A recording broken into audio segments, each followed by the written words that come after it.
Hi everyone, so good to see you. Welcome to KREM News at Noon. I'm Laura Papetti, and we begin by talking about some weather as, of course, it continues to impact everyone, but especially those on the fire lines working to put out fires in our area. We're going to join Thomas Patrick. He's outside with the latest on weather.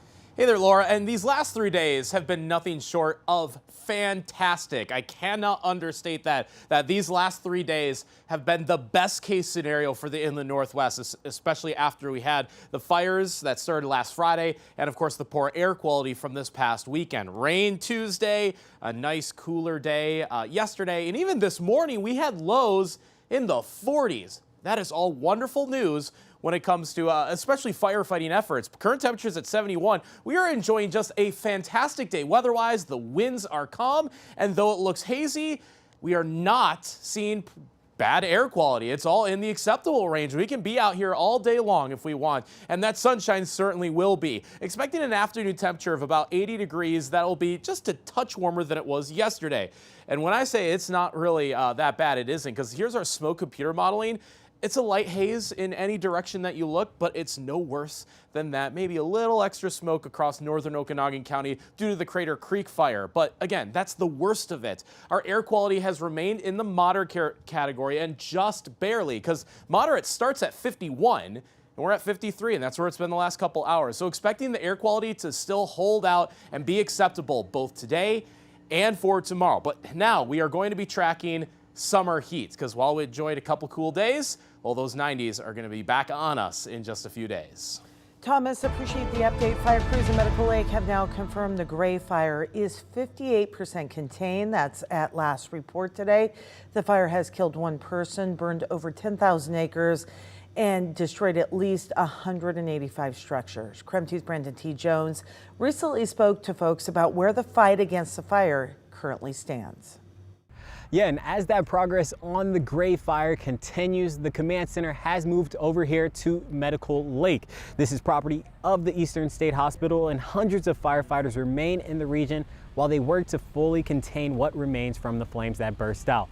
We were able to get some updates on where those efforts currently stand, and last night, residents also learned where the fire began. It all started about 3 miles southwest of town on a hillside burning wheat stubble. Fire crews and the mayor informed the town that forward progression of the fire has stopped, but they're still urging the community to be safe because of hot spots and weakened trees that are still around. You know, it's August, it's summertime, so people should be vigilant and careful about their uses around fire, anything that could emit sparks, because, you know, we're still in fire season. Authorities also plan to open a resource center here in Medical Lake by Friday that will serve as a one-stop shop for residents. It'll be a source for residents to access insurance providers, the Department of Licensing, and other services. The official location of where that will be has not been officially announced yet, but we've been told it'll likely be at a local church here in Medical Lake. For now, reporting in Spokane County, Brandon T. Jones, KREM 2 News. Brandon, thank you so much. And meanwhile, the Oregon Road Fire burned more than 11,000 acres, and that sits at just 4% contained. Some evacuation orders were recently lowered. Areas near Newport Highway on the west and Chattaway on the east have been downgraded to level 2, which means get set evacuations, while some areas near Mount Spokane have been downgraded to level 1, which means just to be ready, get ready evacuations rather. However, at level 3, go now evacuations still remain in both Spokane and Pend Oreille counties. Nicole Hernandez was at the community debrief there, where she spoke to a woman who lost her home. Another day, another debrief meeting. To take care of you. The room again full of evacuees, including He'll be here. Annie Patrick. She's bringing a bit of optimism to the room. You know, it's been an amazing act of God. That optimism despite the devastation. All of it was gone.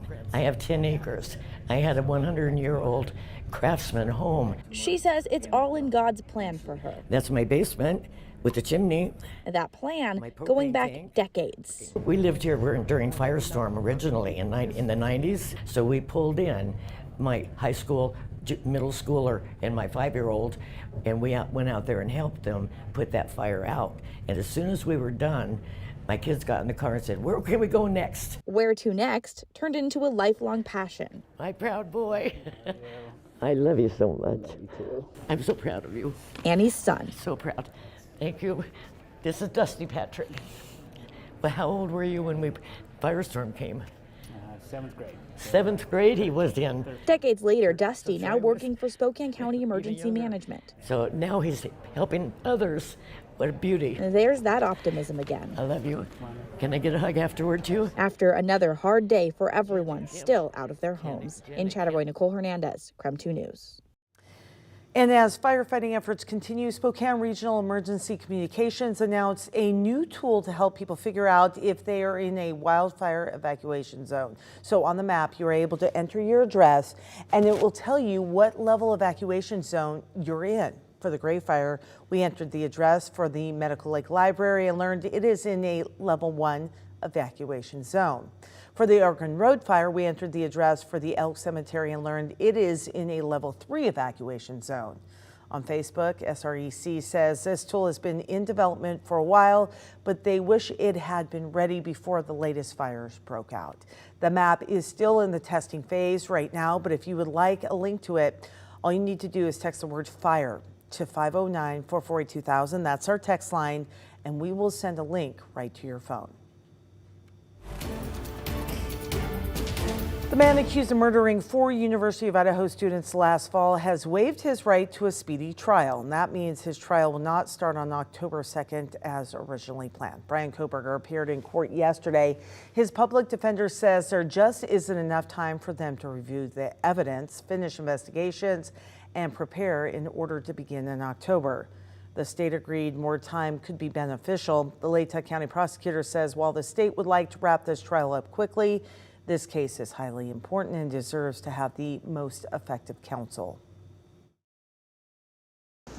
If you waive, you're waiving really forever in this case. So if we were to push this out, this case, and then something else happens that allows us or requires us to push it out a little farther, you can't claim your right to a speedy trial at that point. Sure you want to do this? Absolutely. The trial date will now be rescheduled at some point coming up next month. We'll certainly be tracking that. Yesterday's hearing, the defense also announced they will be filing a motion to take the death penalty off the table. Coburger will be back in court next Friday as the court will hear a motion of dismissing the grand jury indictment against him.